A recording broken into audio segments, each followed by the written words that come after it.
Hi, this is Tim Hinton, the Beast of the Marching Arts. Thanks for being here at our YouTube channel. We hope you'll subscribe so you can see exclusive live interviews, plus excerpts from podcasts, webinars, and interviews from live events. Hi everyone, this is Tim Hinton from Marching Arts Education. I'm here today talking with John Cargile. John, how are you? I'm well, thank you, Tim. I'm also here with Tyson Wooters from LCL Mentors. Tyson, how are you? Outstanding. Thank you. So, John, tell us about where you teach and how long you've been teaching there. So, again, my name is John Cargile. I teach at Jesuit High School in Sacramento, California. It's an all-boys Catholic college prep Jesuit school, and that should be apparent by the name. But in my co-curricular programs, including marching band, I teach students from our sister school across the way. I've been teaching this is year 11. I received my little desk award from the institution that said 10 years in May. So this is year 11, which is kind of scary. And I do all band. So I started my gig as orchestra and part band, and then finally built the program enough that we hired an orchestra director, and I get to be the band kid, which is pretty great. The leaders creating leaders, with Tyson specifically, because I was introduced to him before this concept. And then I needed somebody to help me with my brain dump, if that makes sense. So whenever I'm in the middle of something, I'm planning for the next iteration of that thing. So if I'm in concert season, I'm planning for concert season. If I'm in marching season, I'm planning for marching season, and I just vomit all my ideas into a Google Doc. And then 3 or 4 months later, I come back to it and go, what was this? And with Tyson in particular, we got connected at a time when I was struggling with recruitment, and I was in between. Well, I was doing my marching season in the spring because of COVID, and I was backing up against a fall marching season. So I needed to do this turnaround of this iteration really easily. I was applying to be a co-teacher for our student activities leadership class at the same time. And I needed somebody to help me focus on the projects that I was managing. And my wife, who is also a band director, could not take on that role. And it was probably healthiest if she didn't, right? So yeah, I signed up to sit down and talk to somebody regularly about the 3 big challenges that I needed to meet, which were turning my program over to my students, writing curriculum for a leadership course, and re-engineering my marching season to meet the needs and expectations of my students after having them be sent to their room for a year, which is a tall order, and I couldn't do it on my own. And so that's where we started. If that makes sense. We started at high level stuff that most band directors that I know never get to. Yeah. It's been a lot of fun to hang with for that reason. That Yeah. that you're thinking about next fall during this fall. That's not common in my experience.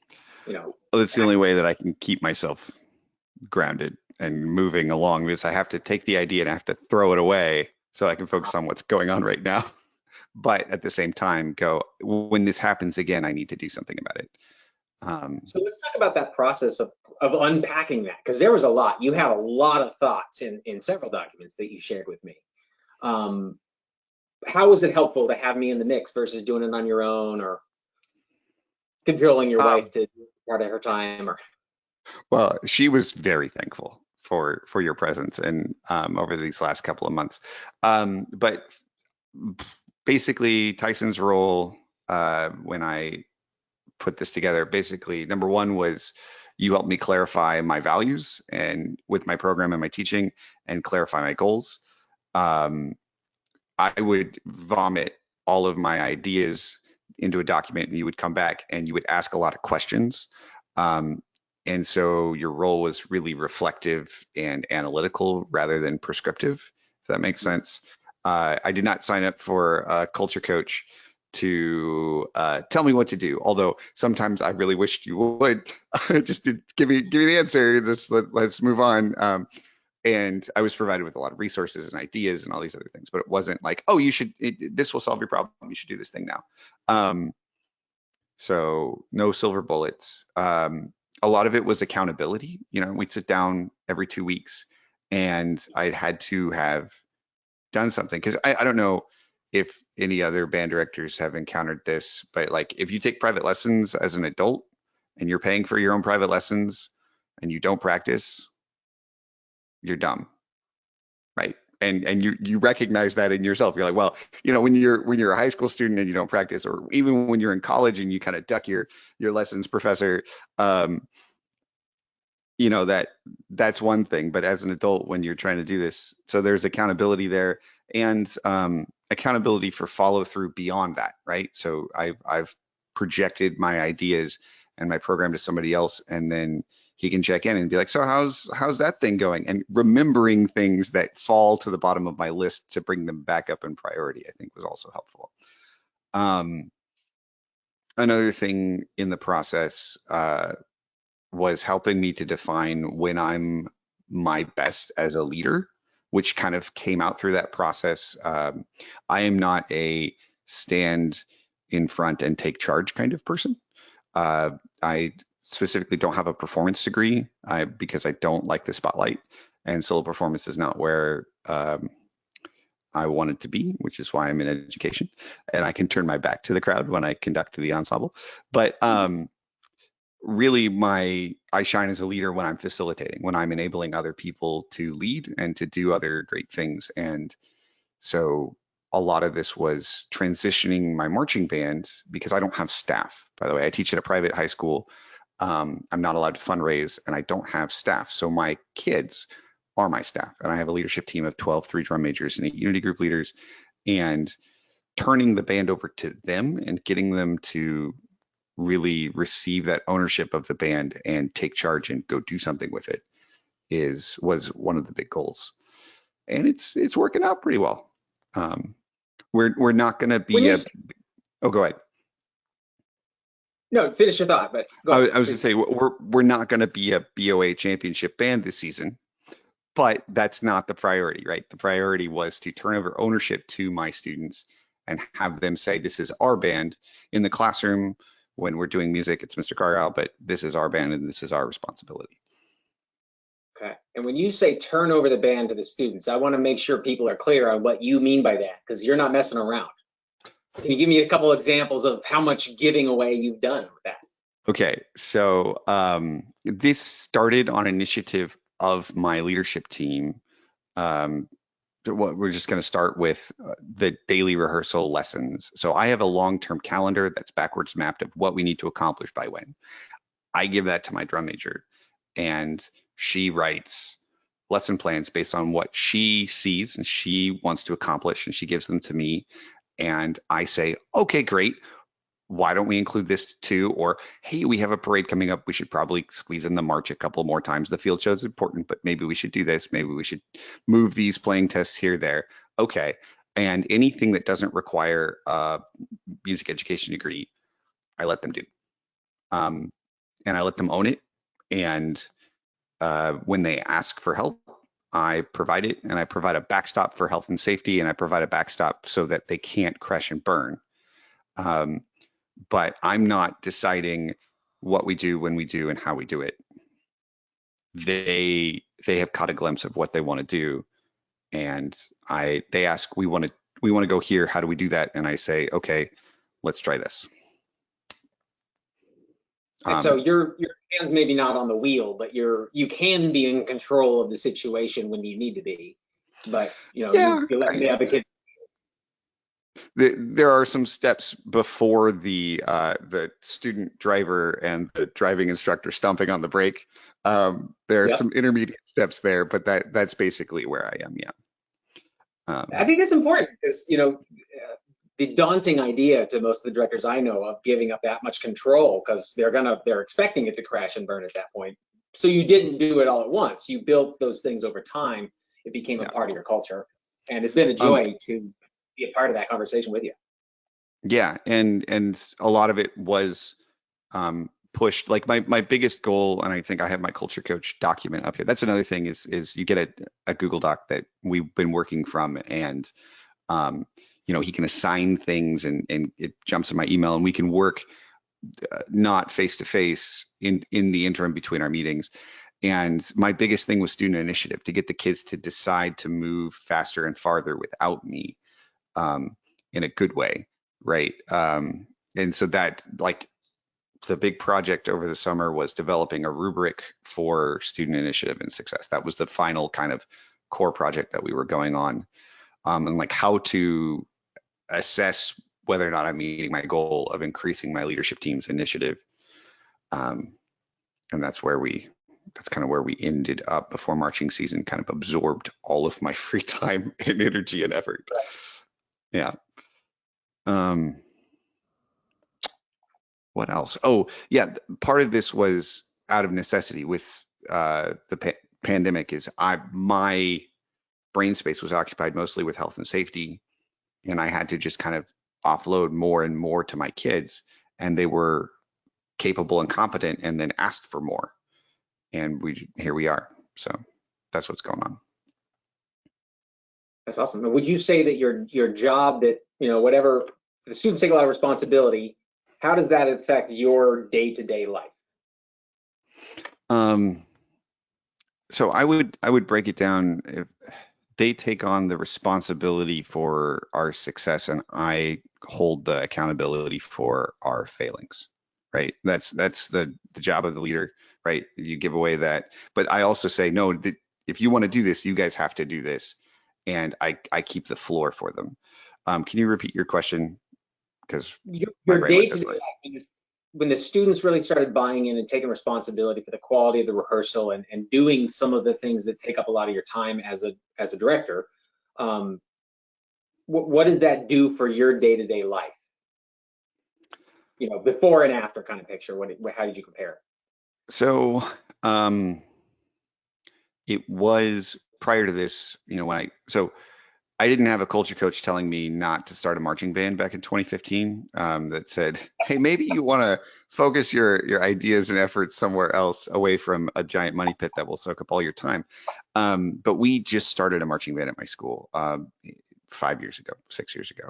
And when we did, getting it up and off the ground, the responsibility of vision was on me, right? Because I knew what a marching band was. I knew what high school marching band could be like. I knew what college marching band was, and my kids had no idea. And so that responsibility of vision was weighing on me, because there was this tension of like what we could be. I could see it and they couldn't.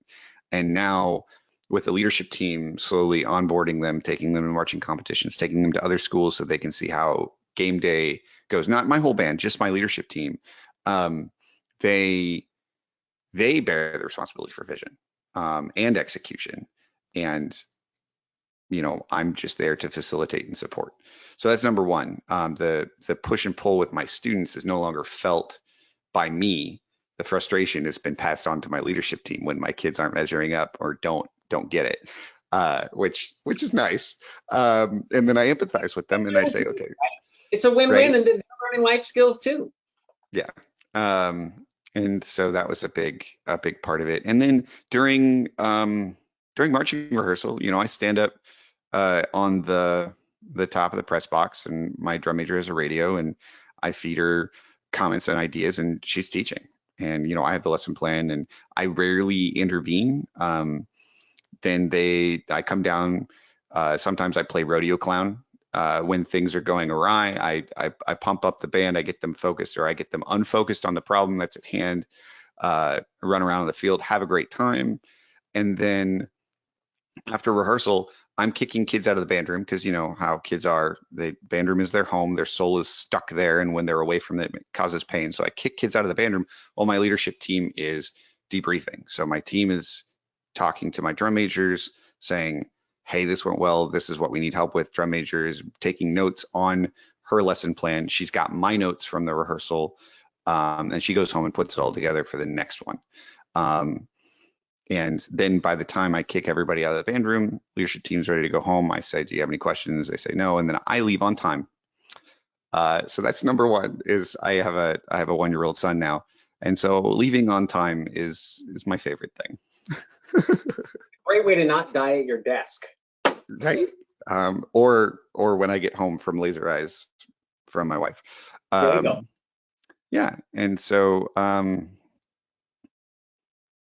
yeah, that's really what it's been. It's been a lot of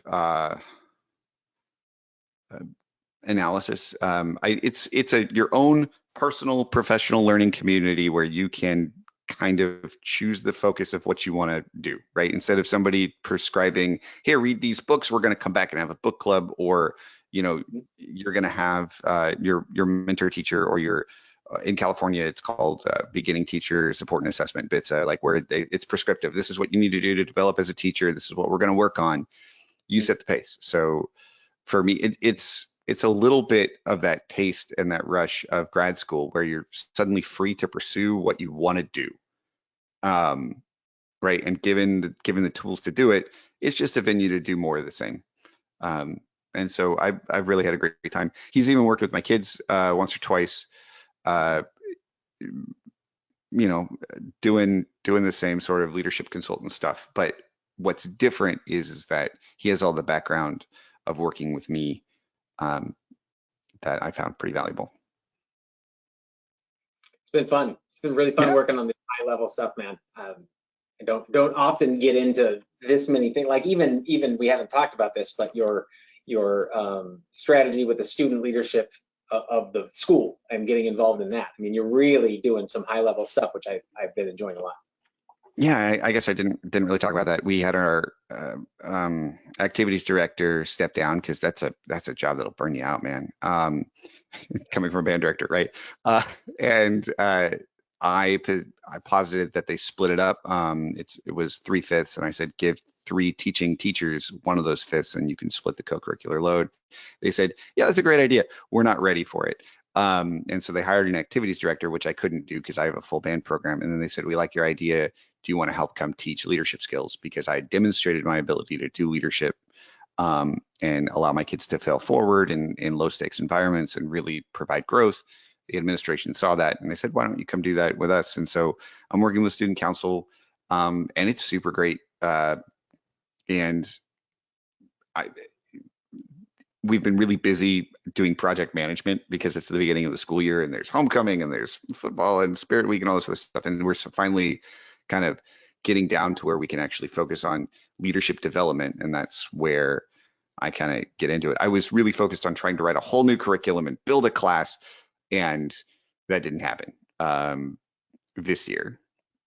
But I have a feeling that Tyson's going to be listening to me try and come up with a better curriculum for our class coming in January. So when I finally have time to focus on something that isn't yard lines.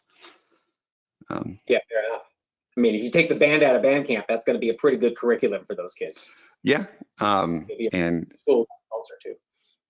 That's what we're working on. That's cool. So John, you have found great value in having somebody to throw all these ideas off of, somebody that understands you and your profession, who's not like you said, your wife or someone. So it's sort of like this great sounding board that you've sort of hired to help you through this process. You've sort of said this, but say one more time, like how has this been valuable for you in your life to have that piece of the puzzle taken care of? Because I think most people or many people don't have that. They don't have, they have people that can ask some questions, but they don't have somebody who's like committed, maybe hired to really take care of them. It's almost like a therapist kind of thing where you want somebody to really get in the weeds with you, and you need sometimes just that to be this sort of totally separate person. Is that what's valuable about this? You hit it on the head. I joked with my wife that I was going to band therapy now. I make my coffee, go upstairs. All right, I'm going to band therapy. Really because it's somebody that listens to you and then just pulls at what's going on, and he just asked a bunch of questions, and then I would be the one taking notes as he's asking these questions, and I'm answering and iterating what it is. So yeah, it's a situation where I can vomit my ideas into a Google Doc, but having somebody ask me questions, is that valid? How are you going to do that? What is the direction here? What is the value in that? How does that connect to what you're trying to accomplish? Where is your goal? Like, having a second set of eyes on something is always valuable, right? Yeah, I almost think of it like like an old detective show where they've got the FBI is doing a big investigation. There's the board with the strings that are going from this person to that person, and there's all this. I feel like your brain, we just had to unravel a bunch of stuff like that to get to what was really working. Yeah, that's an appropriate analogy. Yeah, the pen board there. Yeah, but band and sometimes that'll catch on. Probably that's probably what people start calling us. Yeah. Well, and it's the thing is that he has the context, right? He's done high school band as a director, and he knows, the scene pretty intimately. And again, with college marching bands as a leadership consultant and things like that, and just this, it's very niche, like this culture that we have. And so going out into the world and finding somebody that can talk about this with you, it isn't always the case, and especially when it's also the long what is the word, like the longitudinal degree of it, where it was over 4.5 months where we're meeting, and then there's a pause and a break, and then there's reflection, and then accountability, or reflection and then action, right? What are you going to do? How are you going to do it? What have you done in between? What are we working on this week? And then accountability coming into it, so that I prep him with this document that I'm working on. And I front load it so that he can look at it, and then he can come in and poke holes in it and provide feedback and ideas and things like that beforehand. So it's not just sitting down and saying, all right, what did you do last week? But rather forward thinking, and there's some momentum going into the meeting too. Yeah, and you did a nice job being engaged on that document. We did a lot of work in between sessions that informed, made our time really worthwhile. Appreciate that. And that was one of the things about it being a Google Doc instead of just like email or something else like that. He would ping me and be like, hey, what about this thing? Can you take a look at this before Thursday? Can you do this or that? And then I would go, oh, okay, yeah, all right. And there was no direct communication. It wasn't like hive mind or email or texting or anything else like that. It was just like, oh, it's just workflow. And that was kind of valuable.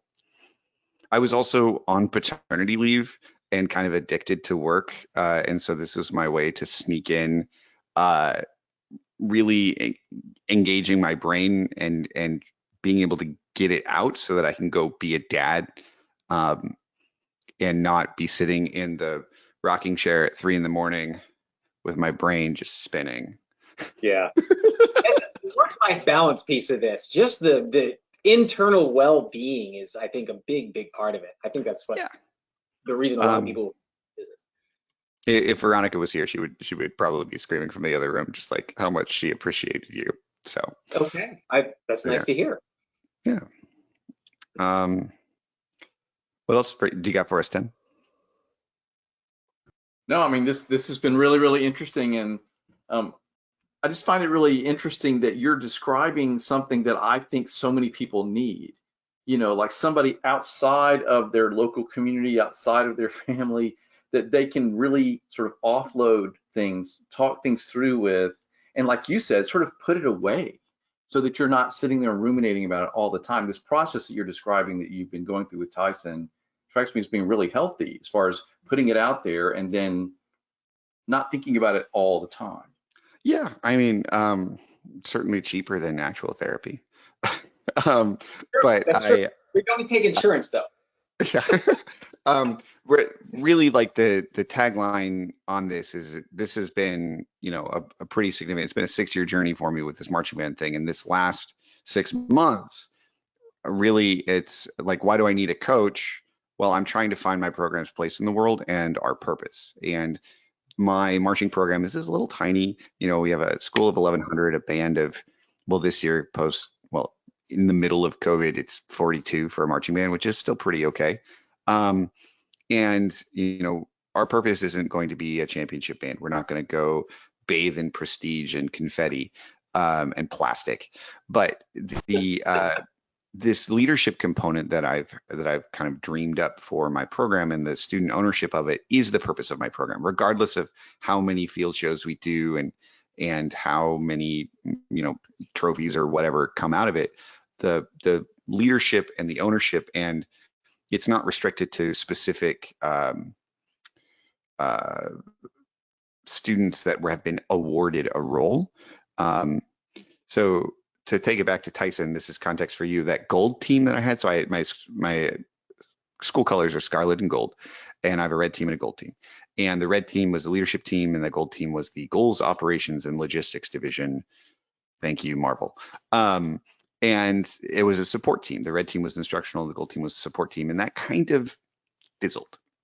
That idea and that bifurcation, that separation kind of fizzled, but there were about 3 kids on the gold team that just decided that they were going to be instructional leaders, and they've just taken on the role, and there was no decision on my part. They weren't there was no interview, there was no hire. They just said, I'm going to do this thing, cool, and they just did it. And the drum majors were like, great, okay, so apparently you're the percussion captain, let's do this, like. And yeah, leaders emerge, right? It's a battlefield right. commission, basically. Yeah, and there was no and nobody disagreed. Like, nobody said, no, you're not a leader, because they very clearly were, based on all of the training and development that we did. And that was another part of it. Is over the summer, while I was working with Tyson, I was also working with my team. Week to week, they would meet, and we would kind of plan the marching season together. And I was front loading a lot of instruction and front loading a lot of leadership skills. It was just an hour on Zoom with my kids, checking in. All right, what did you think about this? How do we want to do this? And then in the interim, I would be meeting with Tyson, talking about stuff. And the kids ran my band camp. They did it. They planned it. I showed up with keys. And because of all of that front loading work, we're going to have a really successful season. Again, we're behind my own schedule that I set, but we got a parade coming up in a week and a half. First parade for the season. It'll be something. I don't know if that's a thing out in the world, but we have a competitive parade circuit in California. It's weird. Places, yeah. But yeah, it's just one of those things. And we are behind where we could be if I was running it with my iron fist, dark lorditude, right, with all of the efficiencies and high volume critical feedback, we'll call it. But that's another thing, is there's been no yelling, right? Like, there's been no yelling. There's been no blood pressure spikes with my kids. It's been really healthy, and they're the ones that bear the brunt of the disappointment and the frustration, not me, which has been pretty great. So, and that's really been a product of processing and working through it with Tyson over the last 4.5, 5 months. So that's great. Well, it's really fascinating to hear how your mind works and how you set this up, and it's really very impressive. And I think your students are learning so many life skills. This is what we talk about in in music education. We talk about wanting to give students those life skills. You've clearly really figured out a way to do that. I think it's amazing. If someone was listening to this conversation and they were wondering, do I really need a mentor, in my life, what would you say to them? So, needs a strong word. I didn't know what I was signing up for, right? When I said, Tyson, let's do this thing. This sounds like it was a nascent idea. And I was like, this sounds cool. I'm really big on my own professional development. That's just who I am. I run a professional development podcast, and then I have a budget.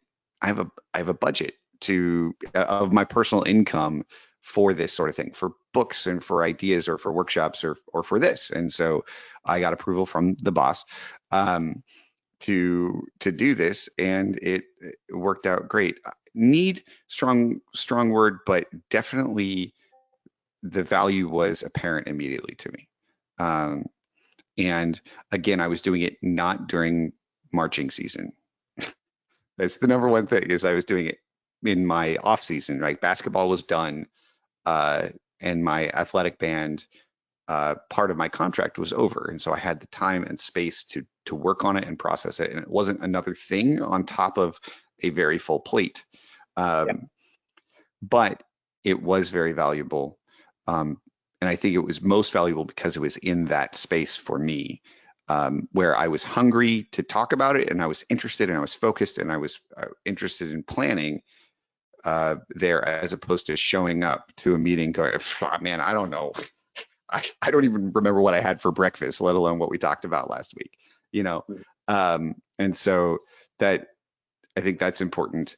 But at the same time, somebody may really need, maybe Tyson and I didn't work on, I have this problem and I need a solution, right? I'm struggling, I'm treading water right now and I need help. That wasn't my focus of what we were working on. That could be really valuable to somebody who was in the midst of it in their fall season. So particularly younger directors. I'm in my 10th year, and my 5th year of being a marching band director. So that's where I was coming from. For somebody who's just like, I help, right? So I'm a single site band director, and there's no other school in town, you know, and the elementary and middle school band director is 75 and can't come help me or doesn't know what's going on, or there's nobody to talk to and who gets my ideas. That would be somebody who might find this exceptionally valuable.